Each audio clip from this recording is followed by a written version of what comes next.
Hello, and welcome to the House of War. Today on Breaking Chains, I want to introduce you to two of the heroes of the war world, and the voices of war is our theme today. And I always love it when people get to hear from survivors themselves. And so today we're just going to hang out here, and we're going to chit-chat, and we're going to ask them some questions, and we're going to hear from their heart to your heart today. So thank you for joining us today on Breaking Chains, the Voices of War. So I'd like to introduce to you first Disassociation. Hello. And Meetrinda and I met many years ago and bonded almost instantly, which is unique because we met in an hour of need and stepped into each other's life. And I have no sisters, and I said, I'll be a sister to you. What can we do? And she was the first person that started making jewelry here. And now she's quite the artisan, has her own jewelry business, and is painting murals in Grand Rapids. And when she was here the other day, we were here in this room with the lights off, this room, this sacred spot to me, where I used to come up here many times and sit down in front of her and say, just sing over me. And she was twirling around going, this is where it all began for me. Yeah. So Meetrinda has so many gifts and talents that God has given her, and one of them is singing. And she's on the CD that we'll talk about in a minute. But when I met her, the first time I met her and said, come, we'll figure something out, she burst into song. And she's never quit singing since. So we went to Rhoda McIntyre's studio and recorded her voice and Rhoda's voice. Yay! And Rhoda, I met her years ago. I actually tried to find her for years. I tried to find her for years. And then one day I saw her face on TV in prime time. And I made notes and stuff and discovered finally after a long time, figured out how to get a hold of her. And went and met, we locked ourselves in the Grand Old Opry Hotel. Oh, yes. And in those days, you had a walker, you had a wheelchair. My word, how far we've come. Yes. And Rhoda has a unique voice as well. She's a recorded artist, and she's from Nashville. And I love what a Nashville girl you are. Bling and sparkle all the way. All the way. Yes. So, also, Rhoda wrote some songs that are on that CD, and so you girls are the heroes of war. The survivors are the heroes of war. I learned more at your feet than you would ever get from me. And what I love about working with survivors is they're real.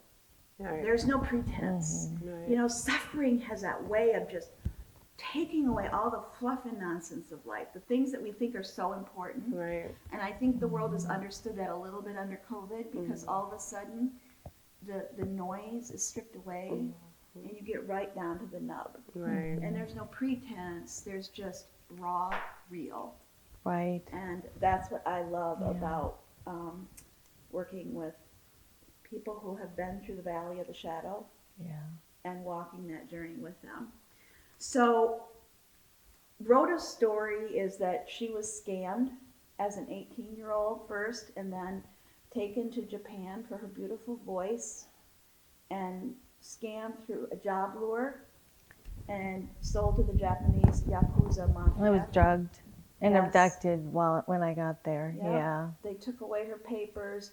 Classic human trafficking. Yeah. Classic sexual slavery. Right. And attacked for days in a fancy hotel place by the head of the Yakuza. And the thing I love about you, Rhoda, is your heart. For one of the first times I ever had you speak, you handed me a piece of paper with a whole page typed on the man who took away your purity and then turned you over to his goons. Right. And I was like, okay, what do you want me to do with this? And you're like, hand it out at the event. And I'm like, really? You're like, yeah. I'm like, what do we do? Pray that he gets captured or something? You're like, no, pray for him. Yeah. And that kind of forgiveness, you know, Abraham Lincoln said, justice, mercy bears much richer fruit than strict justice. Mm-hmm. Yeah. And you've never had justice for that. No. And yet you are one of the most forgiving people I've ever known. Oh, thank you. And I love that about your heart. Thank you. and it's a challenge to me. What do you wish you had known then that you know now? Because you were, as you told me once, you were raised in a Christian home, went to a Christian school, wasn't allowed to even watch TV to keep you innocent. Right. And you said, I wasn't innocent. I was not wise as a serpent. I was dumb as a dove. Yes. So what Very would much you so. hope for young girls today? Well, I hope that they're educated. Just be wise as a serpent. Recently, we've had 2 situations that we've dealt with where young preteen and teen girls think they're talking to another teenager and they give their home address. Oh my, yeah. And one girl gave her home address and 3 men came, attacked her, videoed it, and exploited that. And another girl thought she was giving it to a teenager and she wasn't. And now these people, you know, they have cars driving by their homes. I mean, something so simple as an address. But traffickers understand that kids are home and their parents are at work. And so instead of saying, hey, meet me at McDonald's, they're like, I'll come to your house when nobody's there. When are you alone? Right. And so I just think that you know that as soon as you think you know everything about trafficking, it morphs. Right. And your abduction was so many years ago, people didn't even know what trafficking Right. was. It was called white slavery back then. Yeah. Girls need to be educated, like I said, and know that it can happen to you. It's not impossible. I mean, it's not something far out there that you just hear about. I mean, who would have dreamed that could happen to me, you know? And they exploited the fact that you had just won an award for your voice, and they, you know, recruited you through a job scam. Yeah, well, I had gone there with an agency the first time, and I had a great time. The Japanese people were nice to me, and I just really enjoyed my time. And then I went with a different agency the second time, and they had offered me more money and really tried to entice me. And so I just felt like, I'm going with this different agency. I wasn't going to go back with the other agency. And when I got there, they took my papers away. Eventually I was drugged and abducted, you know. Yeah. So one of my questions is, what are some triggers for you? And I know there's lots of answers to that, but what is one of the most profound triggers that you've had to deal with under COVID? Oh my goodness, the mask. So the mask is just horrible for me. People don't understand when they look at me, they judge me because I'm not wearing one. I do have a letter from my doctor that says I can't wear one. And the reason is because not only did they gag me with a towel, I was also suffocated in other ways that are really gross and I'm not going to mention. But there were so many fluids in your face that in Yes. years that you couldn't breathe. Right, I couldn't breathe, and if somebody, I tried to put one on for a second for a picture, and it was horrible. So, I mean, that thing had to come off right away. It's a very big trigger. Yeah, so it reminds you. In fact, you have that same panic when you get a cold.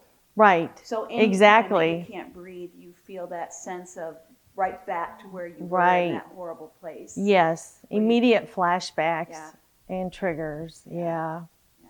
So triggers are those things that other people don't understand, and it can be a raised eyebrow, it can be a smell, it can be anything. Yes, And smells. so when you're working with people who have been through something traumatic, you have to watch very closely for when they shut down, because Right. you know you've done something that has taken them to that place, that horrible place. Oh yeah, disassociation is a big You want to thing. explain what disassociation is?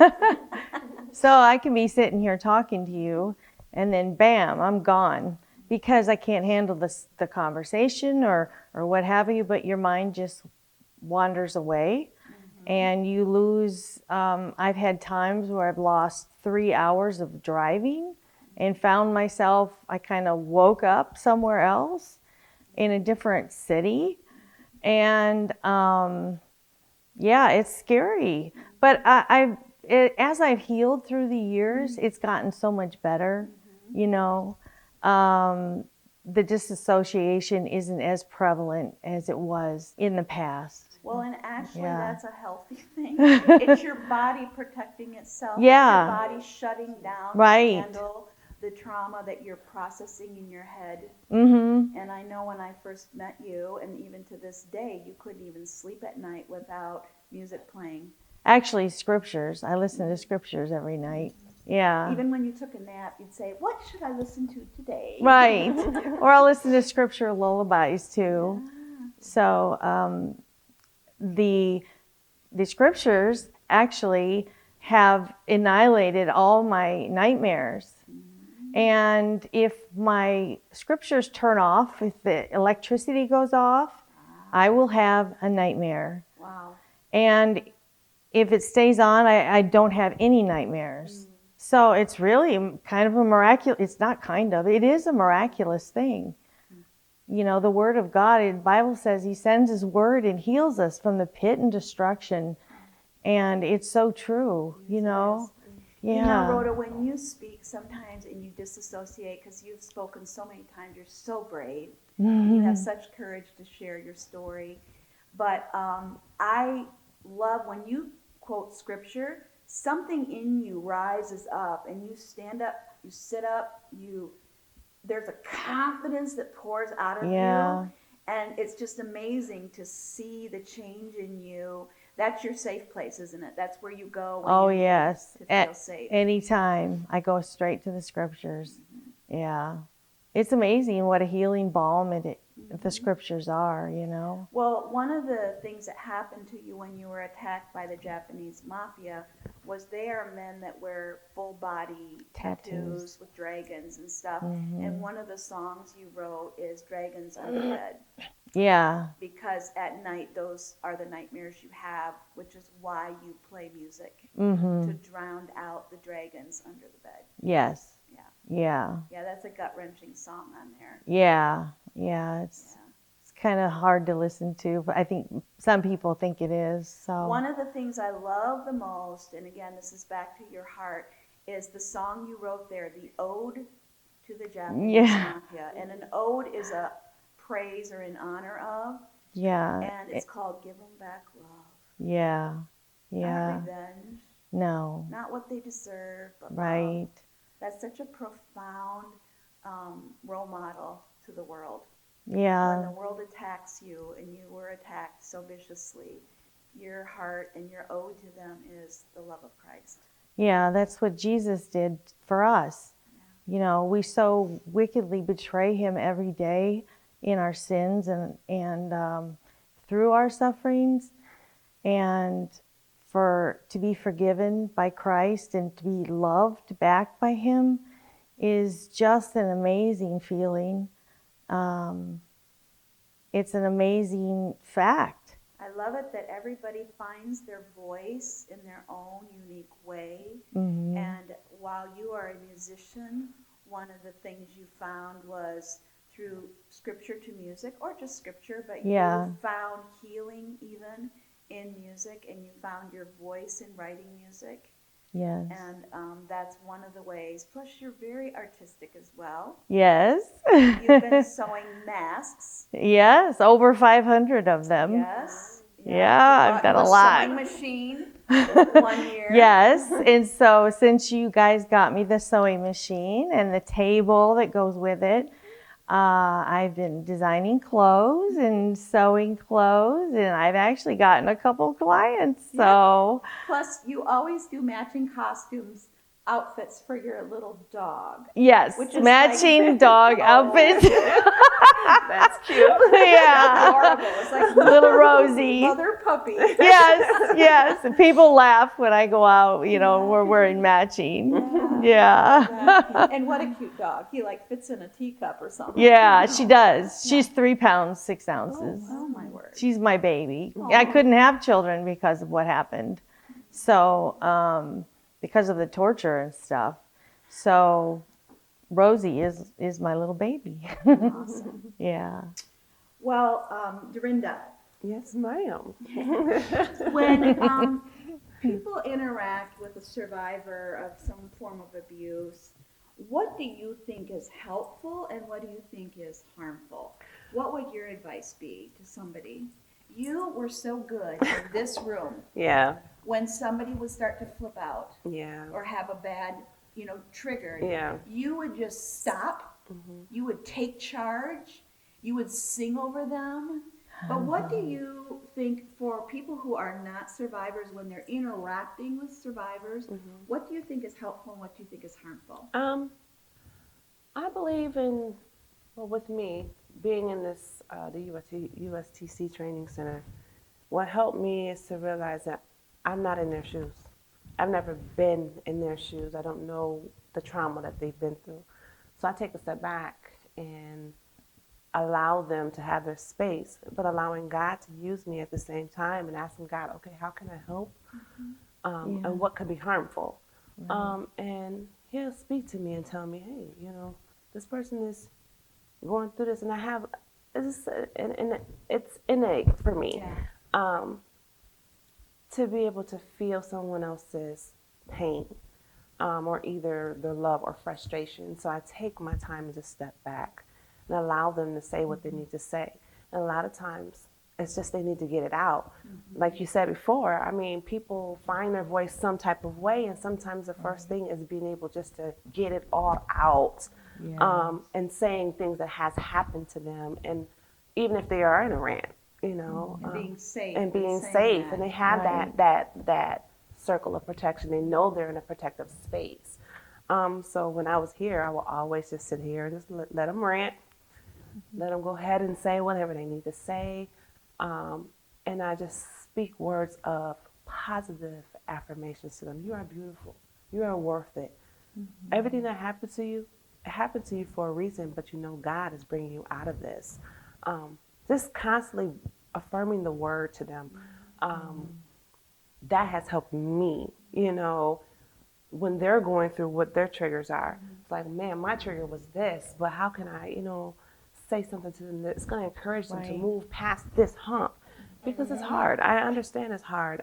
Do you think that what you went through changed how you are a mother compared to your mom, being your mom versus you being a mom? Do you think I've never asked you that question before. No. Yes, it has. What would you say to moms out there? Take your time. Great. Take your answer. time. Just realize that not everything is perfect. You live in life and nothing is written. There's no handbook. But just take your time and know that even if it was bad, God promised to turn it around for good. And I have such a great relationship with my kids now. It's fabulous with everything that I've been through and everything that they've seen me go through. They're like my little soldiers. They're protecting me at all times. Like, hey, Mom, you're okay? You need anything? Blah, blah, blah. I'm like, no, I'm good. And it was just, it's funny because I have an 18-year-old coming up in the next couple of days, and it's like, oh my God, as a mom, all the stuff that I've been through, he's been my little soldier through it all, and he's been my little angel that has been in my wing for like the longest time. And if a mother has been through what they've been through, and my mother, she stays with me now, and she tells me all the time, "You're such a good mom." And I'm like, Mom, I have no characteristics of you whatsoever. It seems like I don't have that. And she's like, you're stronger than me. And that tears me up all the time whenever she says that. But it's her positive affirmations coming to me. So for a mother who's been through trauma, don't take it to heart. Don't say that you're a bad mom.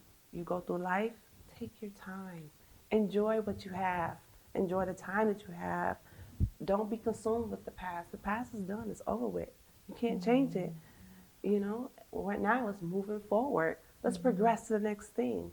Let's progress to a happier life. God promised to give you those things if you keep your mind constantly on Him, if you keep your prayers towards Him, if you keep your eyes towards Him. So I look at everything that I've had done in my past, what has happened to me in my past, and I try to portray something better for my kids to see now, because now they're older and they can understand a lot of the stuff. I talk to my daughter often about that. Like, you know, trafficking is real. I know, Mom. Trafficking is real. I know, Mom. Trafficking is real. Okay, Mom. You know, I get it. You've taught me this, but it's a constant forgiveness thing for me, a constant forgiveness thing for that person or the people that have influenced that part of my life, and just moving forward. I can't change the past.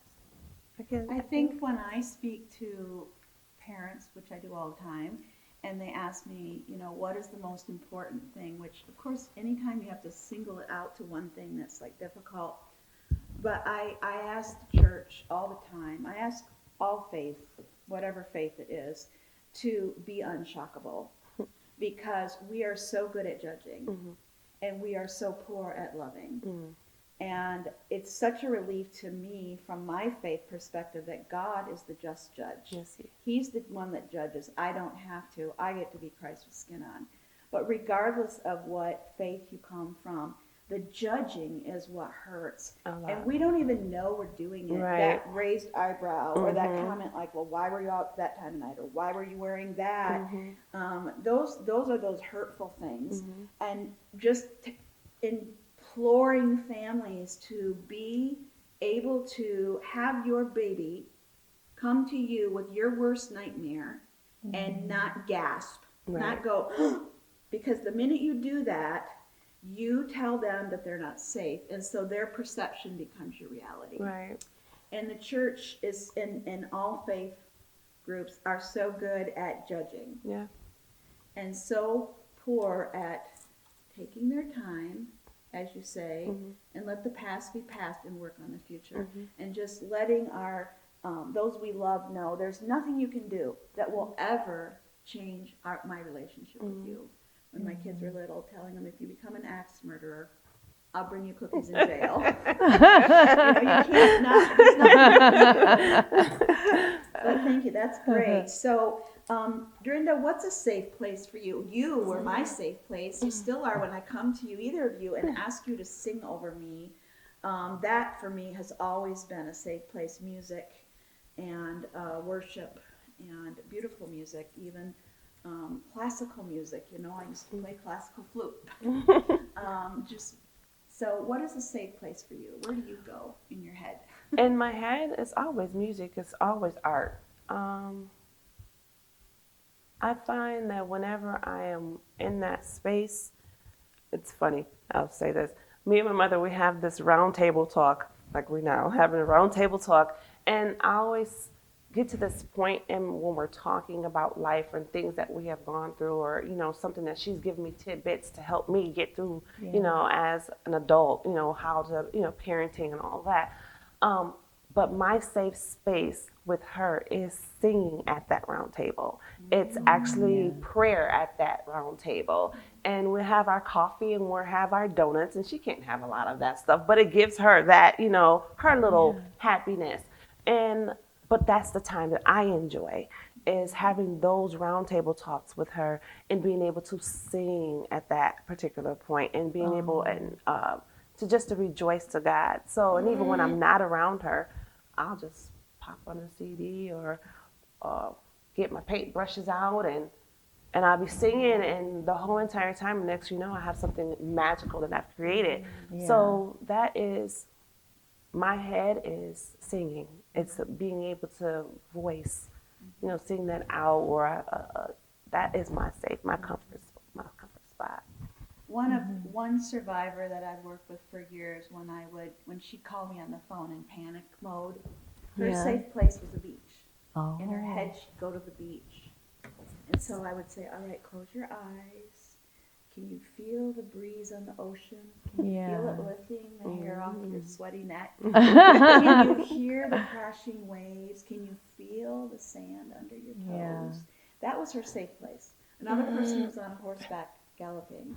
But I bring sand from all over the world and put it in a little jar for her, because beaches are her safe place. Wow. And I think we all need, you don't have to be, you know, a survivor of anything. We're all a survivor of life outside the garden, right? Right. And we all need that Sabbath place. I don't mean Sunday. I mean that safe place that we go to. Yes. where we find healing and wholeness. And so what do you want, Rhody? What do you want people to know about woundedness? I think it's important, especially for me, to be respected as a normal person, and not looked down as a wounded person, but looked up to, because we have fought the fight. Yeah. And You've been to hell and back. that's right. We've been to hell and back. Yep. And we have the right to that respect. And I want to be looked at not as somebody who sucks something from you, but somebody who can give. And I have a lot to give. Yeah. So that's pretty much it in a nutshell. Yeah. That's beautiful. Yeah. What about you? Yeah, as a wounded person, I do agree. It becomes, like you said in the beginning, judging. People judge you once they hear your story immediately. Oh. And it's not, you don't want that. You want to, hey, this has happened to me, but look what God has done for me. Right. You know, that's what you want. You want them to rejoice with you, like, I'm no longer suffering that way. Right. Yeah, I have been wounded, but God has healed me from this. And I do agree with that, 100%, Rhoda. Right. Like, the look down of what your past may have been, you know, the judgy part. But yeah, even as a wounded person, I don't consider myself wounded. I consider myself a warrior. Yes. I went through that. Amen. You know, Survivors. Yeah, I'm surviving. I'm now thriving. I'm no longer surviving you're it. thriving. I'm thriving. Well, you're a warrior. You get wounded in battle. Warriors come home with all kinds of wounds, and those are honorable scars. Yeah. Yeah. Military has taught me that as well. You know, just understanding that when a man's down or if somebody's wounded, pick him up, carry him to safety. And that's just, I want that constantly in my head. Like, you're a warrior, no matter where you get shot at, you know, the arrows can come flying. You better duck and dodge, you know, and get to a safe spot. But yeah, I don't want anybody to look at me differently. You know, I want part of your story was being attacked in the military too, by the military. Yeah. And so I remember the day that I came in this room and sat down in front of you and said, I have something to tell you. I had just been at Quantico speaking to the Marine Generals Annual Conference, and their wives were fighting over one of your necklaces, the work of your hands. And you jumped up, ran around the table, and sang a worship song. And now, every time I hear the story, I'm like, you know, it's super awesome. People fight over the work of your hands, and you're creating a thing of beauty, and want you to paint their murals and stuff. There's something healing about that, because that's your expression of dignity and worth, which is why we work so hard to give women away. And for sure, you're going to go on and do other things. But in the meantime, you need a way to create something of beauty immediately, whether it's a candle that has a beautiful scent like these candles, or lotions, or jewelry. That ability to work with dignity and be respected immediately. Right. I remember when some of the girls would go down in the store and see that their jewelry was selling out, and they would weep. They couldn't believe that people were fighting over the work of their hands. It was like that for me when I was in the USTC.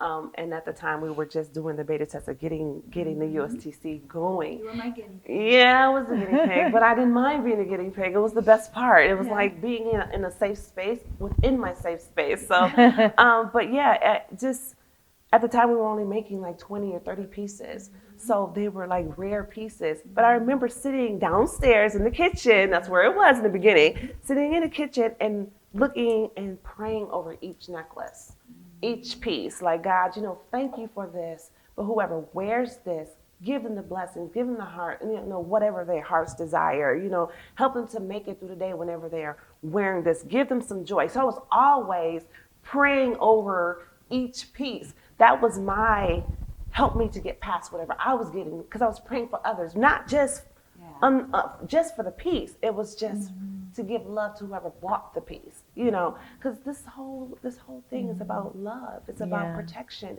And so, yeah, that was my little thing. And people didn't know it, but I would pray over each necklace. You know, as time goes on, yeah, you make these larger amount, larger quantities. So you pray over the basket. You know, you no longer, you know, do each piece, but you pray over the basket once it's done and you hand it over. So yeah, that was my thing. So when you said Quantico and you were going and they were, I was like, sweet, I have like 15 pieces I can pray over. So when you told me they were fighting over, I was like, oh yeah, the prayer works. It works. But I just was thrilled the fact that, you know, to be able to pray over these things and that people are looking at these as this person has done. You know, what has this person been through?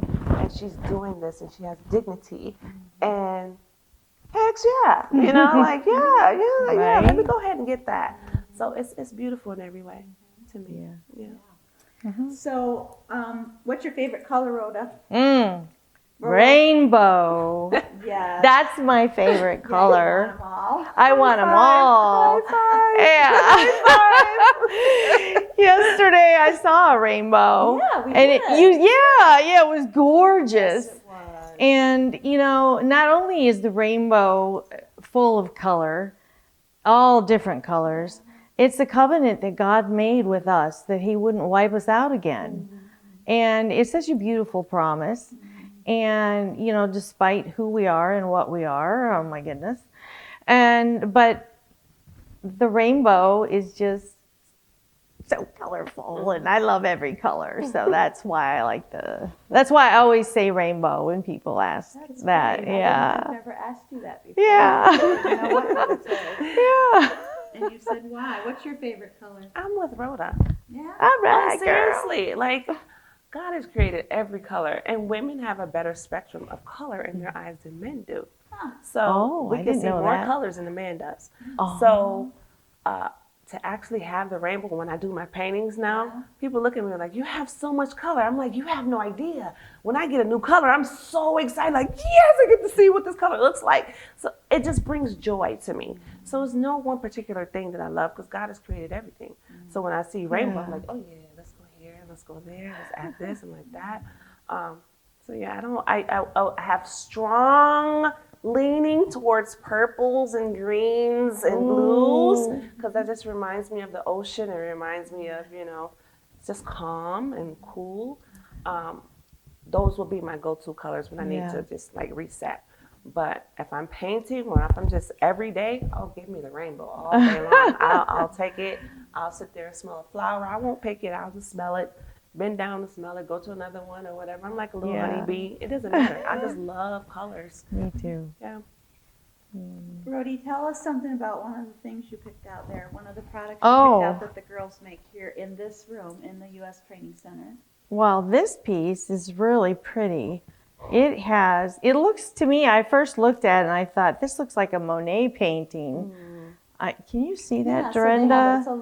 It's a little disc. That they hand paint in this room. Yeah, they hand paint that. And it looked to me like a bunch of flowers. They're all different. I don't know if you've ever done ink blots. Overseas, because that's how they do saris. So I grew up with a lot of ink blots on saris. Oh, really? Yeah. Oh, that's interesting. Yeah. I've done them for psychology reasons. For PTSD, CPTSD. But this is really cute. I would wear this. I could wear this with this, actually, with this blouse that I have on. Oh, and I love these because I love olive green. It goes with, it would go with it would go with camo, you know. I love camo print. It's just fun. And these would go just with this would go with this too. Animal print. Yeah. In classic. Yeah, in black. And they kind of look like the rainbow. Oh, that's true. I know there's not black in the rainbow, but I like anyway. black because I feel like it is the background that gives the object on it the brilliance. Right. Yeah. When they show you a jewel, like a diamond or a pearl in a jewelry shop, they'll often lay it on a black piece of velvet. Yes. Because the darkness gives that stone brilliance. A light. And so Literally. in our lives, Yeah. the broken, dark story, the disappointments, the regrets, the abuses, those things that seem like a mistake, Right. God hides in those. Yes. Those are the shadows. Yes. That He's hiding in the valley of the shadows. Yes. And we look at the shadow, not the shepherd. Right. And when you want to see a beautiful diamond, you put it on a dark setting. Right. And so I think, like a tapestry, Mm-hmm. the dark colors are what make the bright colors pop. Yeah. Yeah. So you picked some lotion, which is cool Ooh, because right yes. now, with all the hand washing we're doing, So this is energy on it. that is actually my favorite. One of my But favorites, I'm gonna this smell one's it. lavender, but I I'm gonna love smell energy. it. It smells really clean and fresh. Ah, yes. You energized? I'm super powered. I'm gonna put some on actually because my hands are really dry. Pass that over to. You want some Take the Yeah, I took it off. You I gotta took get it going. It's there. really thick. Here, pass it I like down. the way- I'm not a lotion girl. Oh, really? No, but I am since.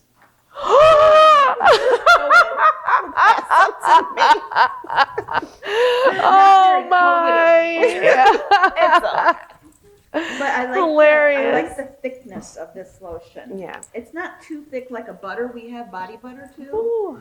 I love this. I like Oh. how it's not sticky or gross, it's just right. Mm-hmm. We have one candle that's energy too.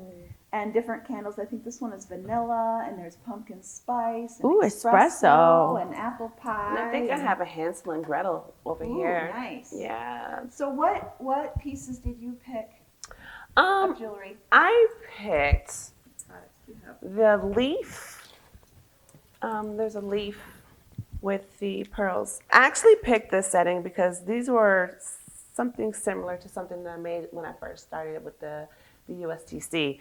So it just kind of brought me back. And I love it because it actually has a matching necklace to it. And Ooh, I like the matching. so both of them work for me. And it's long and it's versatile. You can wear it with jeans, wear it with, dressy outfits. But yeah, this kind of brings me back to when I started here, like some of the first pieces that I made. And I absolutely love it. So I love that all our pearls are real. yes. And to me, girls are pearls. That pearl is formed in the bottom of the ocean when that little clam is sitting there minding its own business, and along comes an attack, an unfair attack. Yeah. And it has two choices. It can fight it and be a mutant, or it can wrap it in layers of beauty. And that's what creates a pearl. Yeah. And the greater the heat in the ocean and the longer the attack, the bigger the pearl, the more valuable It becomes. Yes. Wow. And we that's too so in cool. life, we can fight attack, and we all know people that are like a mutant, don't we? They never heal. It never closes over. It just pusses everywhere. Okay, that's gross. Like the lotion did. Or we can wrap it in layers of beauty and dignity and do for others what nobody did for us. And that's how I feel about your music. That CD, I've had women write me emails and say, if you ever pull up to a light and, at a stoplight, and you look over and see somebody crying in the car, it's because of that CD. So three of you recorded voices. Some of them were written by you guys, and some of them were just like lullabies. Sing this one, Dee. One off the CD? Whatever you want. Yeah, Off the sing over us. Oh, how I love Jesus. Oh, how I love you, Jesus. Oh, how I love Jesus.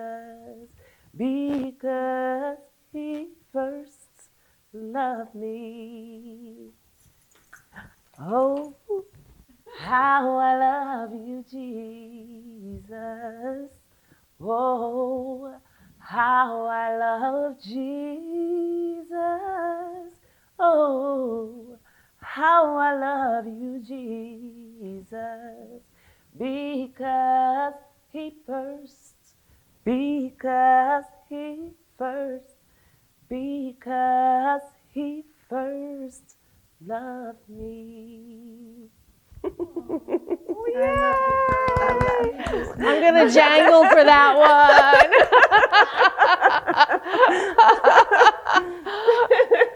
Well, you know, that was we gorgeous. could just sit here all day and talk because that would be my safe place. So, anything you want to share with us? Last minute thought? Last minute thought. You didn't show these earrings. Well, I Those picked are really these ones 'cause cute. I thought I should wear these ones. Oh, totally. Because they match this purple scarf that I stole from Yeah. the store. So if you like it, you can go buy it. And see, this is what I love about fashion now. Fashion, you don't have to match patterns anymore. Right. It's just like you Yeah. do whatever you want. It's Right, like, yes! right. You do what Oh, you creative want. freedom! I got that. Yes. Yes. You know, and people talk about me all the time. Like, I actually paint a lot of my clothes now, and they're like, "Why are you painting You were on your clothes?" painting clothes when you sang Yeah. at that event with Yes, me. I did. I paint a lot of my clothes, like a lot of jean jackets. I'll just buy That and just is start so painting on them. fun. So you have some of my little art on my work, so on clothes. And my kids would be like, "Mom, you don't have any clothes left that doesn't have paint on them." I'm like, yeah, this is what I love doing. It's my piece. It brings me to, my serenity. So, they're looking at it like, "Well, can we paint something?" I'm like, "Go ahead, go for it." So I have kids just splashing all kind of paint on my clothes now, so it doesn't matter. I think I fun. pulled this out, and this is the only thing that probably didn't have paint on it. It doesn't matter what I have. If I'm feeling the moment, I just go and rush into it and start painting and start singing, or I'll light some candle. I love doing candlelight paintings. I don't turn on any lights. All candles all around me, and I'll just go in the dark and just paint. And I have my music, and I'll You sing. paint in the backyard at night with the At stars, night, don't you? often, and now that it's getting Wow. cold, it's been a rather challenge, but fingers get cold and the paint gets a little stuck, but so I'll take it inside, but that is my piece. Yeah. And then to be able to turn on the lights to see what you've created, you'll be like, "Oh my God, the colors are more vibrant," and it's a wonderful look, and I actually love doing it. So now that I'm doing these murals, and it's not a lot of light, but I've trained my eye to be able to, see in the dark and be able to see in low light and still come up with something amazing. So yeah, I'm grateful. These earrings are called purple mosaic. And I've never paid attention to that before, but you know what? This room is a mosaic. Yes, it is. This table is a mosaic. Yeah. This work is a mosaic. We have women in this room we have Muslims, Hindus, Buddhists, Christians, agnostics, all are welcome at our table. Mm-hmm. Everybody's safe here. Yes. We are a mosaic of faith, of ethnicity, diversity. We don't work at that, it just happens. And I loved raising my children overseas because I didn't have to work at that. It was natural. They'd play with a beggar in the morning. Literally, my youngest son, I would walk outside and he would be sitting on a stump, 3 little Bengali boys, and then my little son, all naked. And he'd be like, "Put your clothes on." He'd be like, "Mommy, they don't have clothes. I shouldn't wear clothes." Oh. And then at night, he would be playing with the son of the president of the country, who was wearing Prada. And neither boy knew it. And cared. No. That's just so organic and natural, right? Hey. Because in Asia, everybody lives side by side. It's not like there's sections, like there are in America. And so it just happens organically and naturally. And I feel like this room is that mosaic. Yeah. We're a tapestry of every tongue and tribe and nation. Yeah. Well, not only that, look at us as people. Yeah. So I never thought of the U.S. Training Center or Women at Risk as a mosaic, but in 55 countries of the world, we've just about covered the waterfront. Yeah, I think we have. So I love Right. it that God brings all of us together as sisters, and there is a sisterhood. Yes. There is a sisterhood in the world of wounded women and women, but especially wounded women. Yeah. They know that they have to look out for each other. Right. And I've seen that in this room. I've seen women who have no money left give the last dollar in their purse to another person in the room Yeah. because they're there for each other. Right. And so that's one of the things I love about working with the Voices of War, and just allowing women to make beautiful things and create. Thank you for joining us today on Breaking Chains. Hit that like button on YouTube and share and comment below that you shared the video on Facebook to be entered into this week's giveaway to win this lotion that we've been playing with. This one is lavender, and we're putting a bath soak lavender with it, which the thing about this is I'm not really a bath person. I don't have the time for that in my life, but this is awesome if you put it in a tub of hot water and you put your feet in it. And it really softens your feet and is wonderful. And so I love it for that reason. So those are our giveaways today. Thank you for joining us. And thank you for listening to the Voices of War. Thank you for hearing from their heart. They are the heroes of the war world. They are the backbone of Women at Risk. They are why we do what we do. And so from our house to yours, from the house of war, this means war.